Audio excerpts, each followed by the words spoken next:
Assalamualaikum warahmatullahi wabarakatuh. Salam sejahtera, Om Swastiastu, Namo Buddhaya, salam kebajikan bagi kita semua. Selamat pagi untuk seluruh partisipan acara sosialisasi pertama kuliah kerja nyata bersama masyarakat kelompok 122 Universitas Airlangga. Tak lupa, saya juga akan menyapa adik-adik dari Panti Asuhan Darul Falah Surabaya. Selamat pagi adik-adik semua, dan saya harap adik-adik semua tetap sehat selama pandemi ini. Nah, seperti yang kita tahu, kondisi pandemi COVID-19 di Indonesia kembali meningkat dan semakin parah. Maka dari itu, sebelumnya saya selaku perwakilan kelompok 122 KKN BBM Universitas Airlangga, pada sosialisasi kali ini saya ingin memohon maaf sebanyak-banyaknya pada seluruh partisipan karena kami belum bisa hadir dan melakukan rangkaian acara sosialisasi secara langsung. Maka dari itu, sebagai gantinya, kami mengadakan sosialisasi virtual secara daring pada KKN BBM kali ini. Nah, sebelum acara ini dimulai, izinkan saya untuk memperkenalkan diri terlebih dahulu. Nama saya Diva Octaviari Putri, mahasiswa Bahasa dan Sastra Inggris, Fakultas Ilmu Budaya, Universitas Airlangga. Di sini saya akan berperan sebagai pembawa acara, sekaligus moderator, serta penanggung jawab pada subacara sosialisasi kali ini. Dan nggak lupa, saya juga akan mengingatkan kembali bahwa di akhir sosialisasi nanti, para adik-adik sekalian diharap menangkap layar atau screenshot pada ponsel masing-masing, serta isi lembar kuesioner post-sosialisasi yang akan dibagikan secara online untuk mengukur efektivitas sosialisasi kali ini. Jadi kalian harus benar-benar diperhatiin banget ya teman-teman semua. Oke, sebelum mulai ke materi, aku mau sedikit ngejelasin. Tema besar sosialisasi kali ini itu menitik beratkan kurang lebih tentang pandemi COVID-19 di Indonesia. Nah, meskipun COVID-19 di Indonesia ini sudah berjalan kurang lebih 1 tahun, nggak jarang kami dan teman-teman semua sering menemukan beberapa orang yang masih sedikit abai terkait kondisi pandemi kali ini. Dan maka dari itu, pada sosialisasi virtual kali ini, kami akan menjelaskan sedikit kepada para partisipan tentang sebenarnya apa sih COVID-19 itu, terus itu bahaya apa enggak ya, kalau misalnya masyarakat terjangkit, terus apa sih yang harus dilakukan. Nah, untuk menjawab itu semua, saya akan mengundang pemateri dalam sesi sosialisasi kali ini, mahasiswi Fakultas Kesehatan Masyarakat, Latifah Amalia Riktanti. Hai Kak Lala. Halo Kak Diva dan adik-adik semuanya. Semoga sehat selalu ya. Kali ini saya akan membawakan materi tentang COVID-19 nih, pandemi. Tapi Kak Lala, ya sebelum kita benar-benar serius banget nih bahas tentang corona, kita kayaknya ngelemesin dulu nih kayaknya. Setuju nggak sih Kak Lala? Ya setuju. Teman-teman yang lain juga ya nyanyi bersama. Gimana kalau kita nyanyi dulu aja ya, teman-teman, ayo ikutan nyanyi bareng sama kita ya.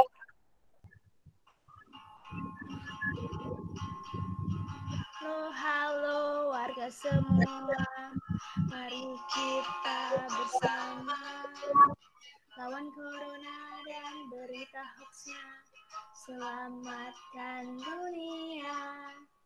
Pakai maskernya, cuci tangannya, jangan lupa jaga jaraknya. Ayo semua taati aturan, jangan sampai kita melanggar. Ayo semua taati aturan, jangan sampai kita melanggar. Aku, kamu, kita saling melindungi bersama. Aku, kamu, kita saling melindungi. Ayo, jaga kesehatan, satu melawan corona. Ayo, jaga kesehatan, bersatu melawan corona. Yeay, setelah nyanyi Selawan Corona tadi yang dipandu oleh Kak Lala, saya harap teman-teman makin semangat nih buat dengerin dan memahami sosialisasi kami. Nah, untuk Kak Lala, waktu dan tempat dipersilahkan. Assalamualaikum warahmatullahi wabarakatuh. Saya Latifah Amalia, boleh dipanggil Mbak Lala, akan mempresentasikan tentang sosialisasi COVID-19. Apa aja sih yang akan aku bahas? Yang pertama, kita akan mengenal lebih dalam tentang COVID-19, terus tentang cara pencegahannya juga, dan menjaga kesehatan fisik dan mental selama pandemi ini. Nah, apa sih itu COVID-19? Nah, COVID-19 itu itu corona, virus, itu disease atau penyakit. Jadi, COVID-19 itu penyakit yang disebabkan oleh virus corona. Kenapa dikasih angka 19? Karena dia itu muncul pada tahun 2019. Nah, ini, jadi COVID-19 adalah penyakit menular baru yang disebabkan oleh coronavirus jenis SARS-CoV-2. SARS itu apa sih? SARS itu adalah Severe Acute Respiratory Syndrome atau sindrom pernafasan akut yang berat. Nah, ini tuh kayak benar-benar penyakit yang baru pertama kalinya ada di bumi. Nah, virus corona menyerang sistem pernafasan. Nah, COVID-19 itu ditetapkan sebagai pandemi oleh pemerintah. Pandemi itu, teman-teman, ketika penyakit baru itu menyebar di seluruh dunia, terus kayak jumlahnya itu kayak tak terbatas gitu loh, kayak banyak banget gitu loh. Dan penularannya juga sangat cepat. Nah, virus ini pertama kali muncul di kota Wuhan, Cina pada bulan Desember 2019. Dan pertama kali muncul di Indonesia pada tanggal 2 Maret 2020 hingga sekarang. Jadi sampai sekarang tuh corona belum hilang, masih ada di sekitar kita. Nah, jumlah kasus COVID-19 ini tiap hari makin bertambah. Hingga Senin 18 Januari 2021, jumlahnya mencapai 908.000 orang.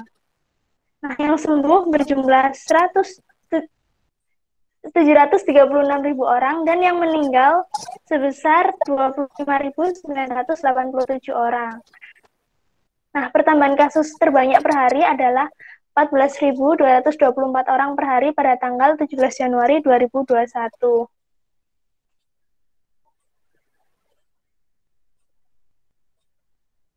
Bagaimana sih cara penularannya?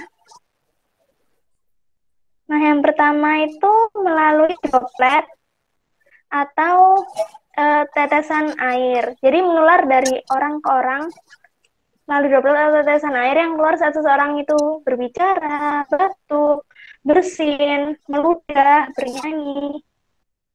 Lalu yang kedua itu ada kontak langsung atau bersentuhan.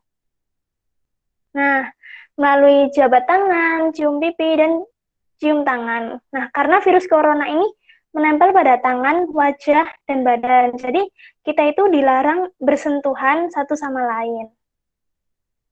Lalu pada permukaan benda. Nah, menyentuh permukaan benda yang terkontaminasi virus corona, terutama di tempat umum. Lah, kok bisa sih Kak benda itu terkontaminasi virus corona? Ya karena dari droplet orang yang batuk atau flu terus jatuh ke benda-benda dan permukaan sekitarnya gitu. Nah, jadi kita dilarang menyentuh permukaan benda-benda di tempat umum. Apabila kita menyentuh, maka segera cuci tangan atau memakai hand sanitizer. Lalu melalui udara atau airborne. Nah, karena virus corona ini menyebar melalui partikel kecil yang melayang-layang di udara. Jadi kayak bisa melayang-layang gitu virusnya. Nah, virus corona bisa bertahan hingga 3 jam di udara, sehingga sangat penting ventilasi ruangan yang baik. Jadi, waktu pagi hari itu jendela itu dibuka biar udaranya masuk dan bisa ganti. Nah, biasanya itu yang penularan melalui udara itu jika tempatnya minim ventilasi, terus sempit, terus ramai, banyak kerumunan, ruangannya terbatas dan tertutup, kayak misalnya di bioskop, di mall, dan lain-lain. Nah, yang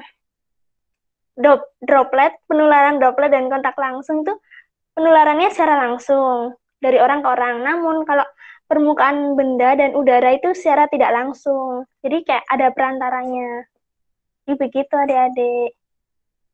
Lalu apa aja sih tanda dan gejala COVID-19?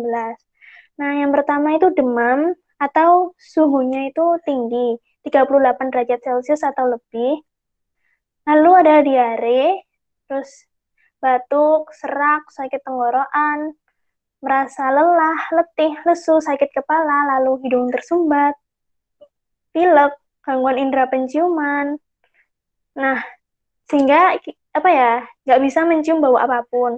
Lalu gejala yang paling parah yaitu sesak nafas karena bisa menyebabkan kematian. Nah, kebanyakan orang yang meninggal ini meninggal karena COVID itu ya karena kesulitan bernafas. Nah, gejala yang paling sering dialami oleh penderita COVID biasanya ada demam, batuk, sesak nafas, dan hilangnya indera penciuman. Nah, gejala ini bisa timbul salah satu atau bersamaan. Jadi, nggak semua orang yang positif COVID itu muncul semua gejala. Bisa jadi dia hanya mengalami salah satu atau beberapa saja. Dan misalkan mengalami gejala ini, segera ke fasilitas kesehatan, ke dokter gitu, untuk memastikan apa penyakitnya. Karena kan banyak penyakit lain yang gejalanya juga sama kayak COVID. Kalau tanya nih, Oh iya, silakan Kak Diva. selain gejala yang udah Kak jelasin, ada nggak sih gejala-gejala baru, gejala-gejala lain dari COVID-19 itu sendiri?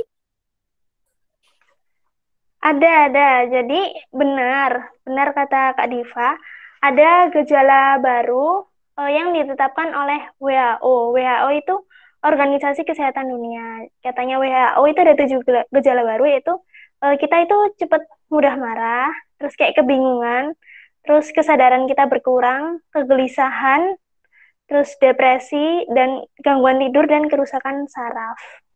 Tuh. Nah, diingat ya guys, pokoknya kalau kalian mengalami setidaknya salah satu dari gejala yang udah dijelasin, intinya jangan panik, tetap tenang, lalu karantina mandiri dulu, dan nggak lupa tetap dibantu sama makanan-makanan yang sehat juga pastinya ya Kak Lala. Iya, benar. Harus tetap jaga kesehatan juga. Silahkan Kak Lala untuk dilanjut materinya. Oke. Lalu istilah dalam penanganan virus corona. Yang pertama ada OTG atau orang tanpa gejala. Nah, dia itu eh, membawa virus, namun dia itu nggak menunjukkan kalau eh, dia itu membawa virus, tapi dia itu tidak menunjukkan gejala COVID, namun di dalam tubuhnya itu terdapat virus corona. Mereka membawa dan bisa menularkan virusnya ke orang lain.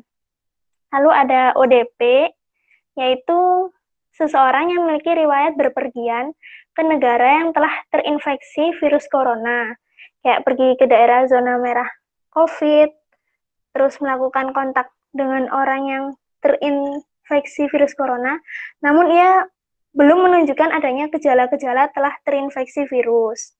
Lalu ada BDP, yaitu pasien dalam pemantauan. Nah, dia itu menunjukkan gejala terinfeksi virus corona. Nah, karena sebelumnya dia itu memiliki riwayat berpergian ke negara yang telah terinfeksi virus corona, terus kayak melakukan kontak dengan orang yang terinfeksi virus corona. Nah, PDP ini wajib menjalani rapid test dan swab test untuk ngecek dirinya terinfeksi corona atau enggak. Lalu ada pasien positif COVID-19.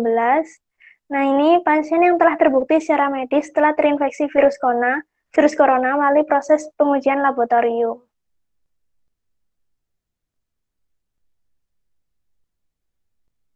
Nah, lalu ada jenis tes COVID-19.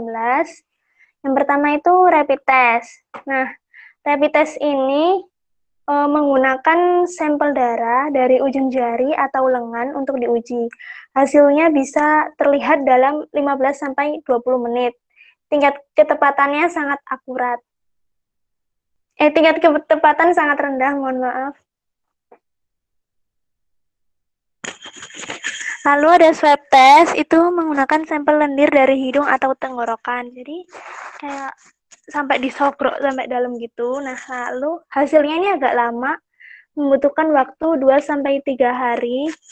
Nah, namun tingkat ketepatannya sangat tepat, yaitu mendekati 100%.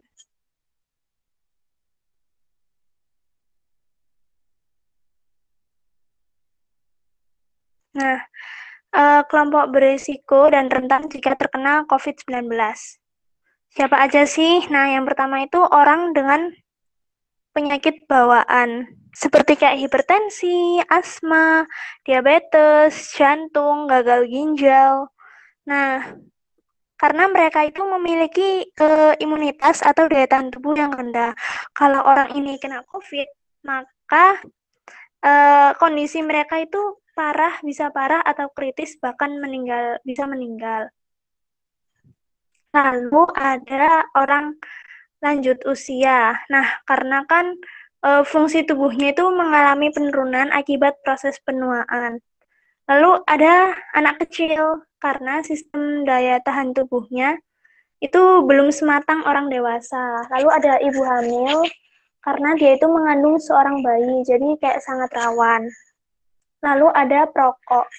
Nah, perokok ini, karena kan merokok bisa menurunkan imunitas tubuh. Nah, kan orang merokok juga rentan terkena penyakit pernapasan, jadi rentan juga terkena COVID. Nah, siapa sih? Lalu ada kelompok yang paling sering menularkan COVID-19, yaitu orang dewasa dan juga remaja. Mereka itu kebanyakan tidak bergejala, namun mereka membawa virus, namun mereka itu nggak bergejala, jadi kayak mereka secara nggak sadar tuh bisa menularkan ke kelompok yang beresiko.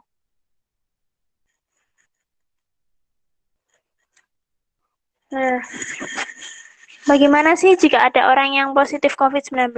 Nah, orang yang positif virus corona harus diisolasi atau dikarantina di dalam ruangan khusus selama 14 hari.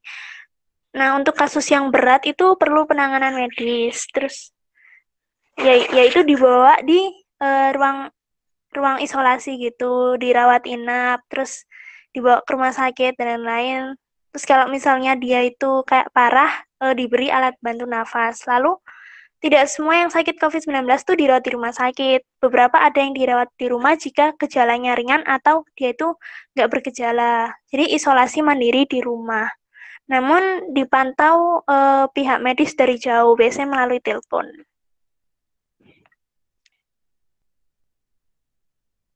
Nah, ada pembagian daerah COVID-19. Yang pertama itu zona merah, resikonya tinggi. Jadi kasus COVID-19 ini sangat tinggi, melebihi zona yang lainnya. Ya pokoknya penularannya meluas dengan cepat gitu, daripada zona yang lain. Jadi kayak benar-benar ganas gitu. Lalu ada zona orange atau resiko sedang. Nah, jumlah kasus tuh sudah relatif banyak, tapi nggak separah merah. Nah, penularannya juga lebih luas dibandingkan yang kuning. Lalu ada zona kuning atau resikonya rendah. Itu tuh ada kasus baru, tapi jumlahnya hanya sedikit. Penularan atau transmisi virus tuh masih ada dan kemungkinan bisa terjadi. Lalu ada zona hijau atau resikonya itu sangat rendah. Nah, wilayah ini tuh nggak memiliki kasus baru virus corona lagi dan resiko penularannya kecil. Nah, gimana sih cara kita untuk mencegah COVID-19 ini? Yang pertama, kita di rumah saja. Kita di rumah saja, maksudnya nggak keluar rumah jika tidak ada kepentingan yang mendesak. Jadi kayak hindari melakukan kontak langsung dengan orang banyak ya adik-adik. Lalu keluar rumah jika penting saja, seperti kayak membeli kebutuhan pokok di pasar atau supermarket, ke apotek untuk membeli obat-obatan, vitamin, kerja, atau ke pelayanan kesehatan karena sakit. Lalu, yang kedua, jangan asal pegang benda-benda di tempat umum. Ya misalnya kayak itu di pegangan eskalator, tombol lift, terus di kursi transportasi umum, pintunya, jendelanya, dan lain-lain, terus troli gitu-gitu. Ya, memegang boleh, namun habis itu cuci tangan atau enggak memakai hand sanitizer. Nah, karena bisa saja benda-benda yang dipegang itu terkontaminasi virus corona dari droplet orang yang terinfeksi COVID-19. Nah, Karena COVID-19 itu juga bisa menempel pada benda yang mati. Jadi kayak di kayu itu bisa 4 hari, di plastik 3 hari, pokoknya sampai berhari-hari gitu. Lalu, kita juga harus menerapkan etika batuk dan bersin. Nah, agar kita itu tidak menularkan virus ke orang lain. Lalu yang keempat, kita memakai masker jika terpaksa keluar rumah meskipun sehat. Nah, kita wajib banget nih pakai masker meskipun kita sehat atau sakit. Nah, orang sehat itu pakai masker biar dia nggak sakit. Nah, orang yang sakit pakai masker agar tidak menulari yang sehat. Lalu, hindari hindari makan makanan di luar. Nah, lebih baik apa ya? Boleh membeli makanan di luar. Namun usahakan hindari untuk makan di tempat makan, terutama kalau itu tuh rame, terus kayak nongkrong bareng teman-teman dan lain-lain. Nah, jadi kalau misalnya beli makanan di luar tuh alangkah lebih baiknya makanannya itu dibungkus dan dibawa pulang. Jadi makan di rumah. Terus dan juga lebih baik kita itu masak makanan sendiri karena kan lebih sehat gitu. Lalu jangan sentuh area wajah.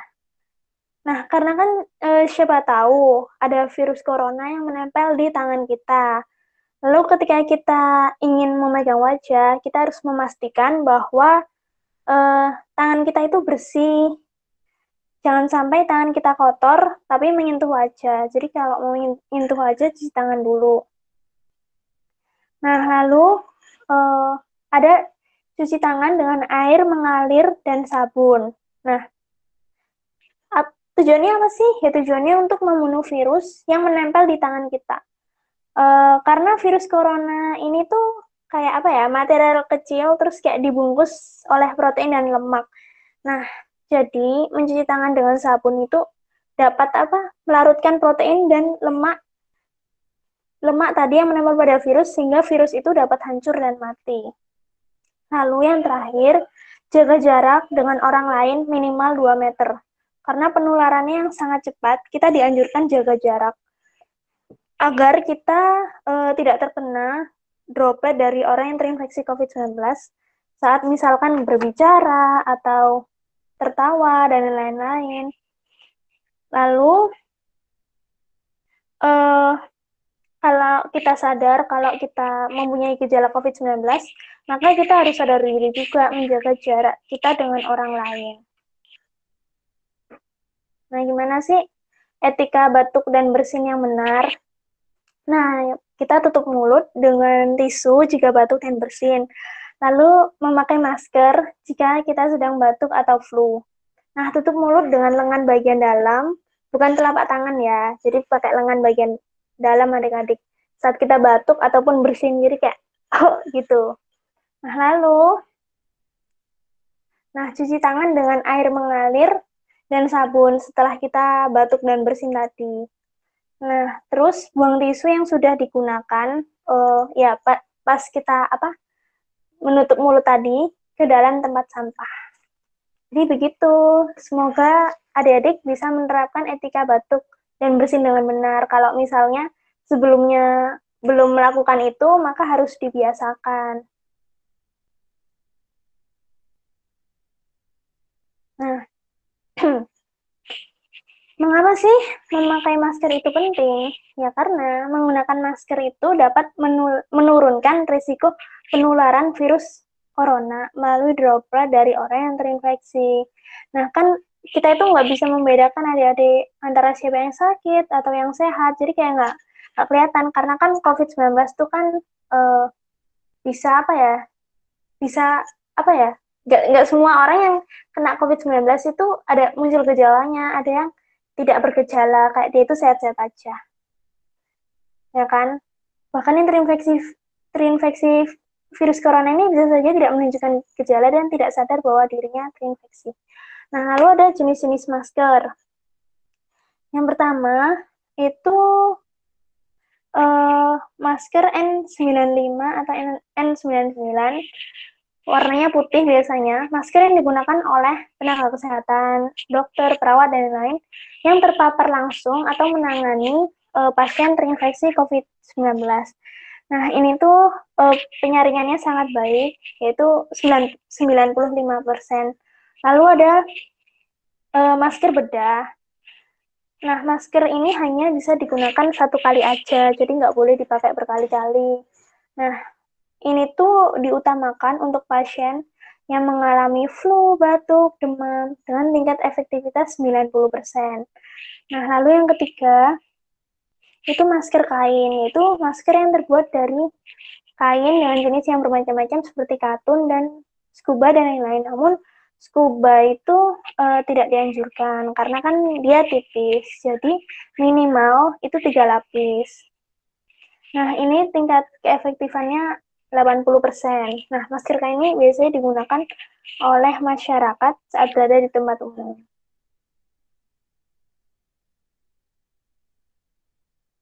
Gimana sih cara memakai masker yang baik dan benar? Yang pertama, pastikan masker menutupi mulut, hidung, dan dagu. Terus jangan sampai kebalik. Pastikan bagian masker yang berwarna itu berada di depan. Lalu kayak tekan bagian atas masker agar mengikuti bentuk hidung, jadi kayak ditempelin gini, dan tarik ke belakang sampai menutupi bagian bawah dagu. Nah, lalu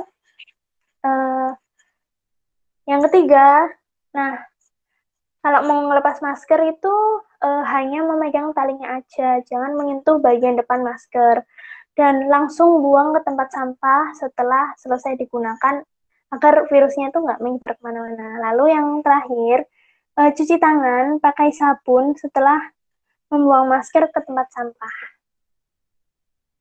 Nah, ini apa aja sih yang perlu di-highlight? Yang pertama itu hindari menyentuh area depan masker. Lalu,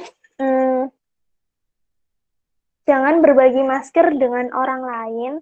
Lalu, mengganti masker setelah 4 jam penggunaan. Lalu, jangan memakai masker yang terlihat rusak dan longgar. Nah, gimana sih cara merawat masker kain? Yang pertama, mencuci masker kain setidaknya sehari sekali menggunakan deterjen atau sabun. Jadi jangan cuma kayak dibilas pakai air biasa. Terus setelah dicuci itu lalu dijemur.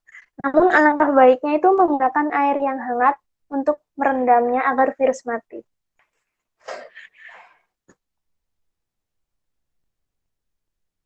Nah, tata cara berpergian di saat pandemi COVID-19. Tidak sakit. Jadi teman-teman adik-adik harus memastikan adik-adik itu sehat sebelum pergi. Jadi kalau misalkan sakit ya jangan memaksakan diri untuk keluar rumah. Lalu yang paling penting harus pakai masker, jangan lupa. Lalu mencari waktu yang tepat. Nah, kayak lebih baik keluar saat waktu yang sepi untuk menghindari kerumunan. Nah, lalu sesudah pergi itu tidak memegang wajah. Jadi hindari pegang area wajah. Nah, lalu cuci tangan. Karena kan sesudah pergi kita itu kan memegang benda-benda di tempat umum gitu loh. Jadi kita harus cuci tangan. Nah, kita jangan memegang benda-benda di rumah dulu sebelum kita cuci tangan. Terus mandi atau membersihkan diri. Jadi kayak lepas sepatu, lepas masker. Nah, hindari berkumpul dengan orang di rumah sebelum kita itu mandi. Jadi kayak kita harus mandi dulu baru berkumpul sama yang di rumah. Lalu ganti baju. Jadi baju yang tadi dipakai saat keluar rumah itu jangan dipakai lagi. Jadi kalau bisa pakai baju yang baru, terus baju yang lama itu dicuci atau direndam pakai deterjen. Tuh.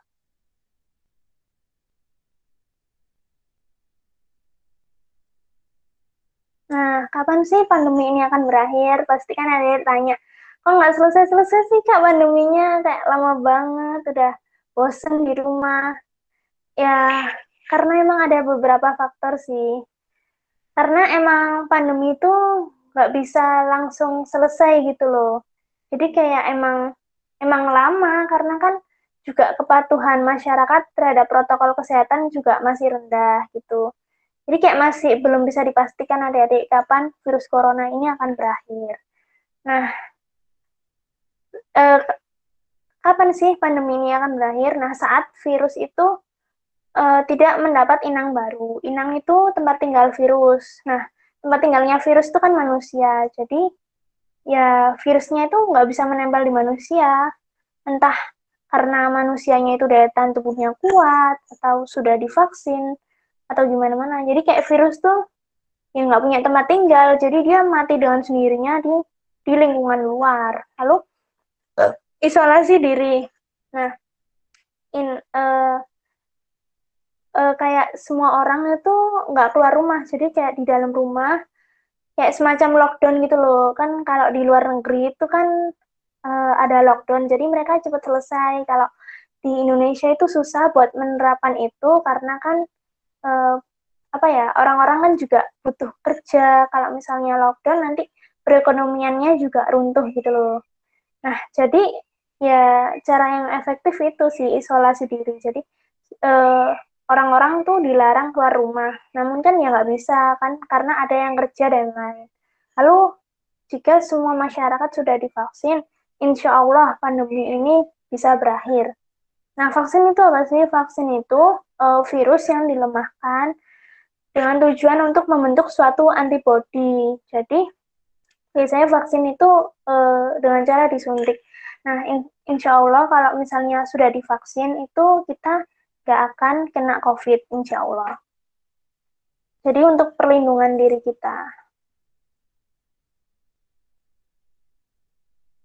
Nah, apa aja sih eh, dampak pandemi COVID-19 di Indonesia? Nah, yang pertama itu terhambatnya aktivitas perekonomian, jadi membuat pelaku usaha, kayak pengusaha, terus yang punya toko-toko itu mengalami kerugian, sehingga banyak pemutusan hubungan kerja atau PHK, sehingga pengangguran itu makin banyak. Terus kayak banyaknya korban jiwa akibat virus corona. Jadi, karena pemerintah itu belum siap menghadapi wabah ini. Nah, semakin banyak penyalahgunaan narkoba dan alkohol. Nah, kok bisa sih? Nah, jadi itu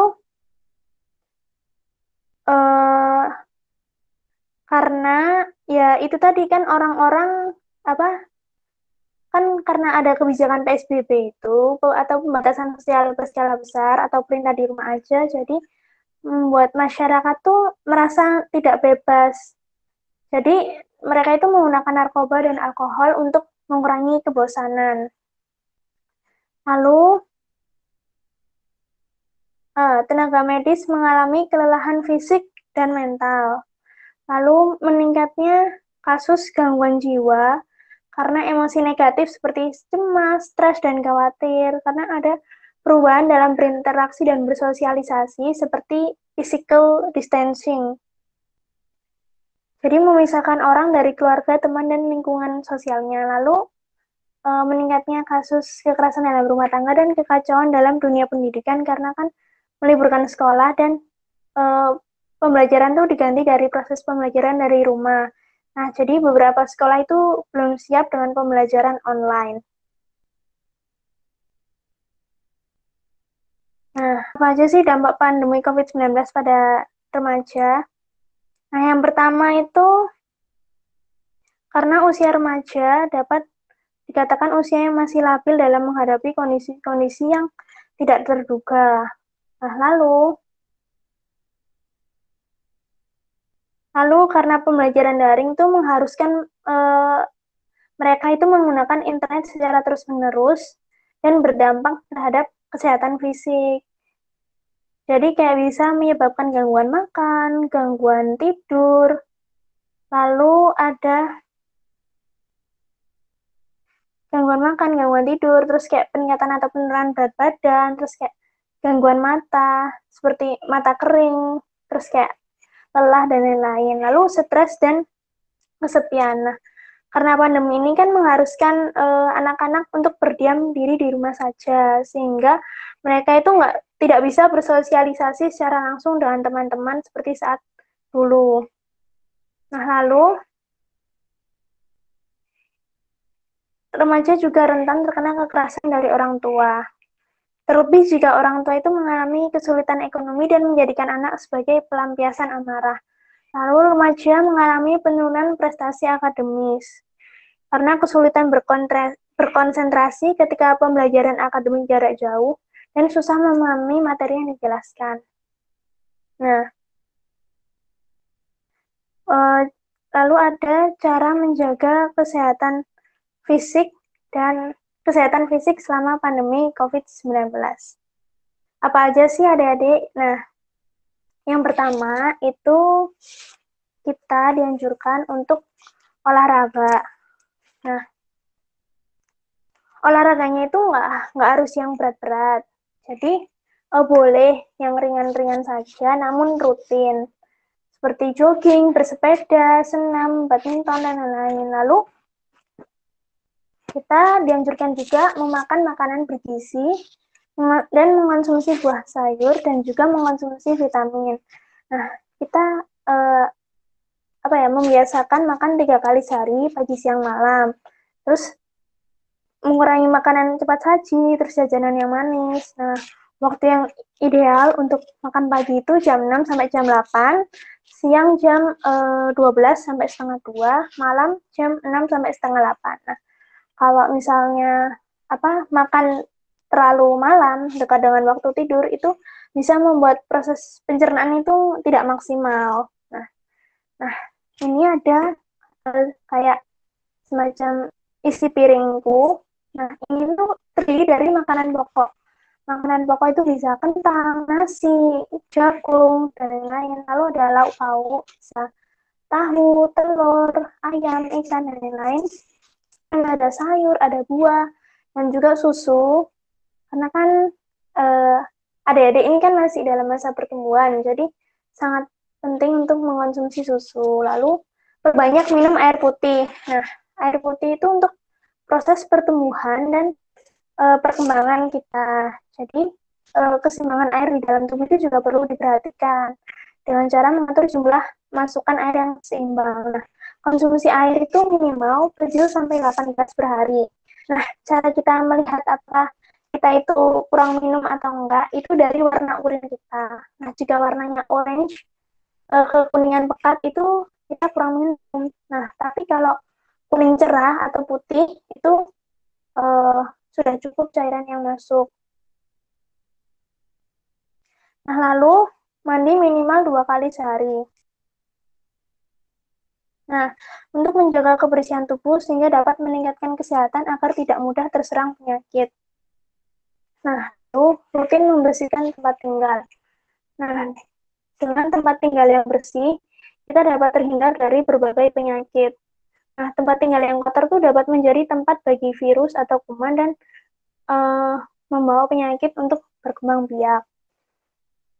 Lalu, tidur cukup minimal 6 jam. Nah, tidur itu tidak hanya untuk menghilangkan ngantuk, tapi juga sangat baik untuk kesehatan jiwa dan raga kita. Nah, fungsinya adalah membantu pertumbuhan dan perkembangan tubuh sehat. Nah, jika kita kurang tidur, maka bisa menghambat aktivitas kita karena kan ngantuk dan mudah lelah. Nah, jadi tidur itu bisa meningkatkan stamina dan juga jangan tidur berlebihan, jangan begadang atau tidur larut malam.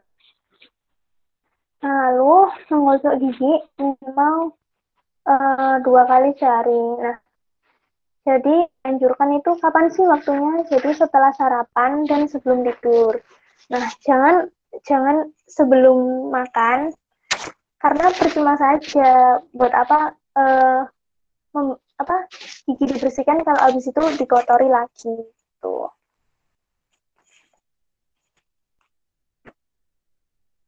Lalu menjaga kesehatan mental selama pandemi. Yang pertama, tetap tenang atau Ya pokoknya jangan panik, take time to calm down. Jadi jangan mudah percaya berita hoax, karena berita di internet itu belum tentu semuanya benar adik-adik. Jadi kita apa ya? Dan juga kita harus membatasi informasi tentang COVID-19 yang meresahkan seperti kayak kematian dan lain-lain. Terus juga kita cari informasi dari sumber yang terpercaya. Tuh, terus mengingatkan ibadah kepada Allah Subhanahu wa taala. Jadi karena kita lebih banyak di rumah aja, jadi alangkah baiknya kita juga meningkatkan ibadah kepada Allah Subhanahu wa taala, sholat 5 waktu secara tepat waktu, terus minta doa kepada Allah agar kita agar adik-adik itu sehat selalu, terus terhindar dari wabah ini, dan semoga berdoa semoga pandemi ini bisa berakhir agar kita bisa beraktivitas lagi dengan normal. Lalu melakukan hobi yang disukai. Jadi adik-adik sukanya apa buat mengisi waktu luang biar nggak bosen, dan juga biar merefresh pikiran gitu loh. Bisa memasak, bisa berkebun, membaca buku, menulis, menyanyi, melukis, menari, fotografi, dan lain-lain. Nah, lalu tetap berkomunikasi dan terbuka dengan teman-teman dan guru-guru di panti asuhan. Jadi jangan menutup diri. Jadi kalau misalkan ada apa-apa atau sakit atau merasa kayak stres atau gimana atau kayak capek itu bisa curhat dengan teman-teman dan guru. Nah, lalu kita harus positive thinking atau berpikiran positif. Nah, jadi maksudnya berpikir positif itu kita nggak boleh nggak boleh berpikiran yang negatif atau berprasangka buruk. Jadi kita juga harus mampu mengatasi stres dan menyelesaikan masalah dengan baik, terus mengendalikan emosi, bisa menerima diri sendiri dan orang lain gitu.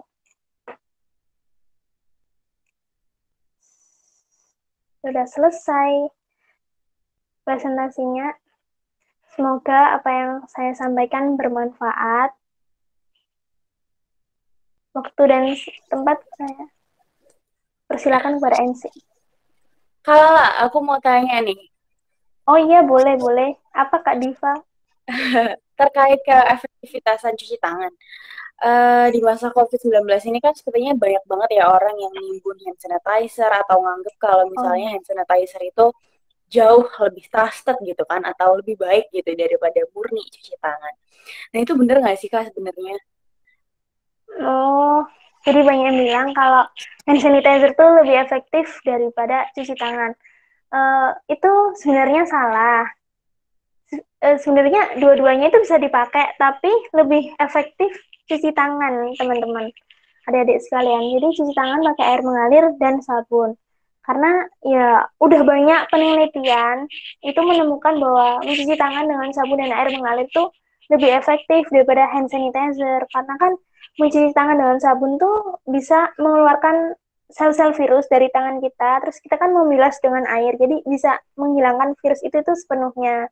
Nah, hand sanitizer itu nggak efektif pada tangan yang kotor atau berminyak. Jadi kalau misalnya tangan kita kotor atau berminyak, kita dianjurkan untuk cuci tangan. Nah, dan juga hand sanitizer itu nggak mampu menghilangkan semua jenis kuman. Jadi kayak ada beberapa jenis kuman tuh yang nggak bisa dibasmi oleh hand sanitizer. Jadi lebih efektifan cuci tangan. Namun hand sanitizer tuh juga wajib dibawa kemana-mana kalau misalkan adik-adik pergi.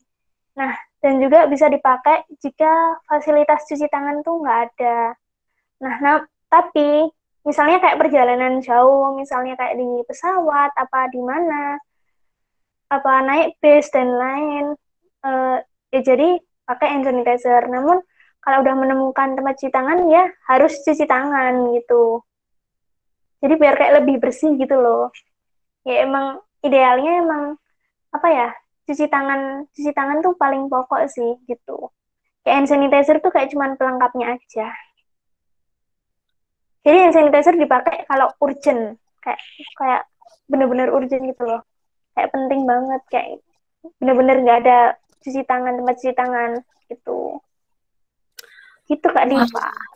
Terima kasih Kak Lala atas penjelasannya. Iya, sama-sama.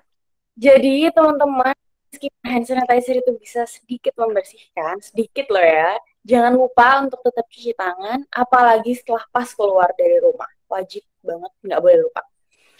Nah, ini akhir dari presentasi oleh Kak Lala. Sekali lagi terima kasih Kak Lala atas penjelasannya. Iya, sama-sama. Dan teman-teman sekalian, kalau misalnya kalian ada pertanyaan, bisa banget loh nanya. Teman-teman sangat dipersilahkan untuk tanya di kolom YouTube ini. Dan selain tanya, kalian juga boleh banget untuk ngasih opini kalian tentang COVID-19. Oh ya, teman-teman, Kak Lala sepertinya sudah menyiapkan video nih ya, Kak Lala. Bener nggak sih Kak Lala udah ada video nih? Oh ya, ada video. Jadi setelah aku ngasih materi, nanti bakal ada video. Oke. Jadi ditonton dulu ya teman-teman videonya. Selamat nonton.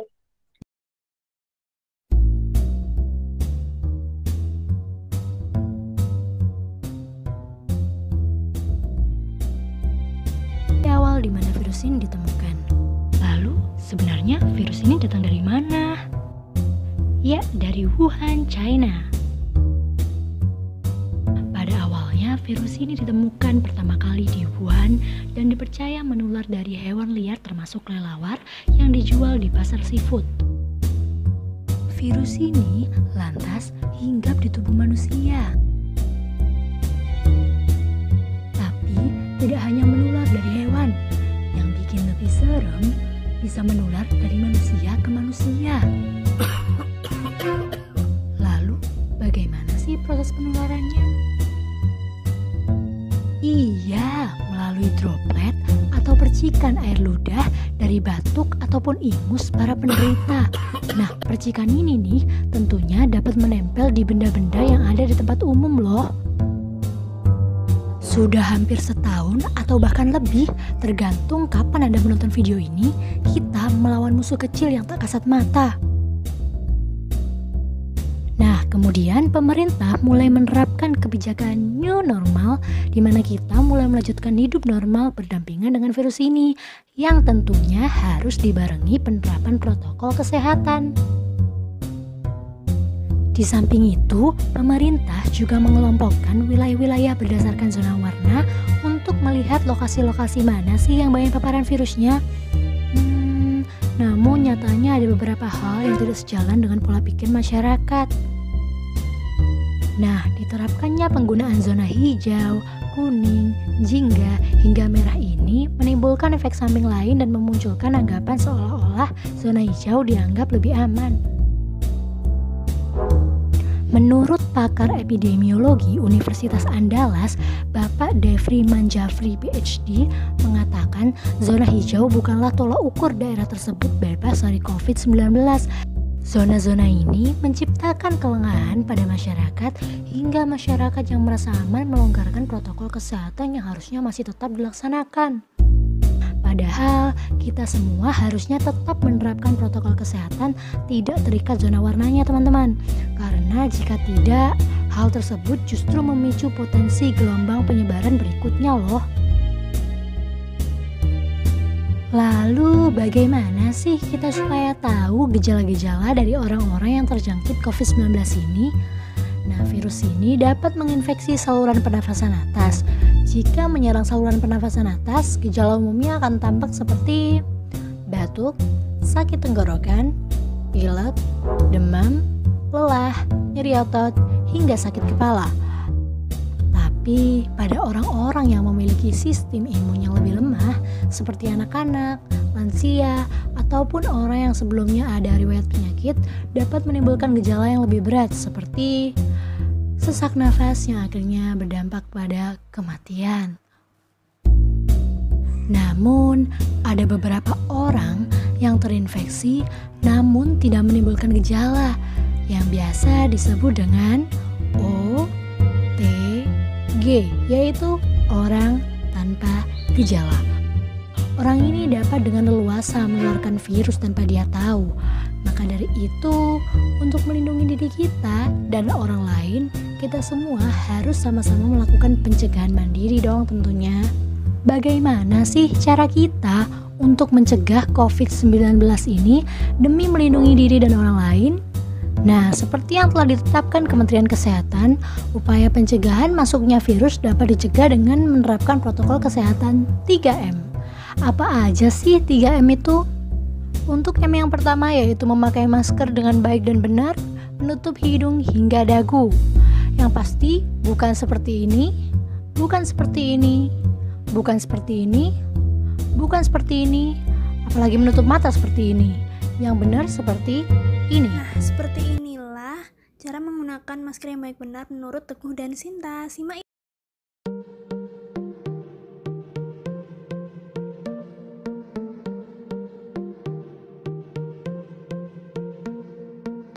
Hai Teguh, mau kemana kamu? Mau belajar ngaji nih. Eits, sepertinya ada yang kurang dari kamu. Apa? Peci? Bener, tapi kalau dilihat-lihat ada lagi deh. Apa? Itu loh, maskermu. Buat apa sih pakai masker? Gak bisa nafas tahu.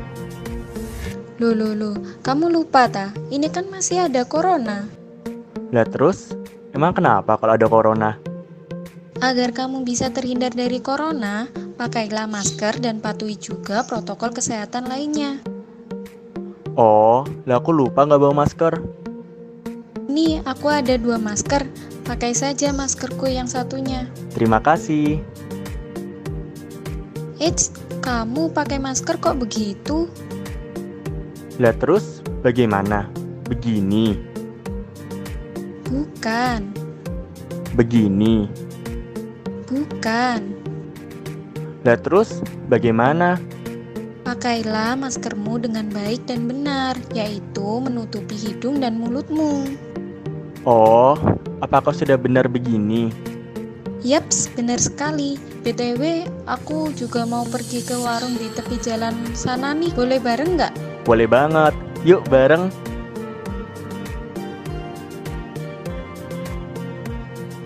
Eits, jangan mepet-mepet ya. Jangan lupa tetap jaga jarak. Dan untuk M yang kedua yaitu menjaga jarak. Menjaga jarak antara satu orang dengan yang lain sekitar kurang lebih 1-2 meter. Jangan membuat kerumunan juga ya.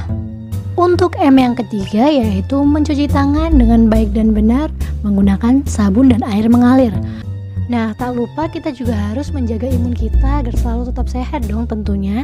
Yang pertama yaitu makan makanan yang sehat, yang kedua minum vitamin, yang ketiga olahraga, yang keempat minum air mineral secara teratur, kemudian yang kelima pola tidur yang harus juga diatur. Oke, itulah penjelasan singkat dari saya. Bersama kita cegah virus corona. Kalau bukan kita, siapa lagi? Salam sehat.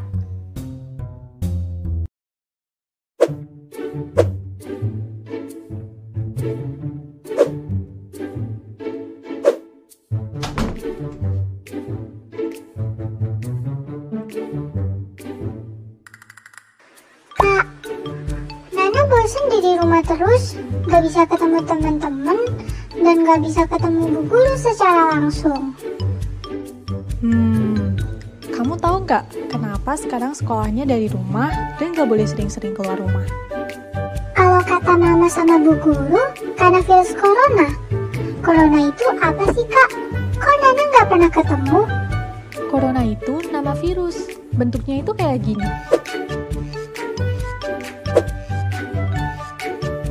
Virus corona yang terjadi sekarang ini, nama panjangnya adalah SARS coronavirus 2. Virus ini bisa menyebabkan sakit. Nah, bahaya kan? Kalau sakit, tanda-tandanya itu demam, batuk, pilek, bersin, sesak nafas, sakit tenggorokan, dan lemas. Saat batuk dan bersin, percikan ludah yang mengandung virus corona akan keluar dari mulut dan hidung, kemudian dapat menempel di berbagai tempat, misalnya seperti mainan, buku, meja, dan lain-lain. Dan kalau barang tersebut dipegang oleh orang lain, maka virusnya akan menempel di tangan orang itu. Terus, Kalau orang itu memegang hidung dan mulut, maka virus corona akan masuk ke dalam tubuhnya. Bahaya kan?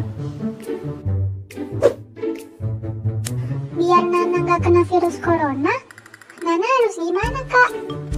Nah, karena virus ini sangat kecil dan tidak terlihat dengan mata, jadi kamu harus rajin memakai masker dengan benar jika keluar rumah supaya virus-virusnya nggak masuk ke hidung dan mulut kamu.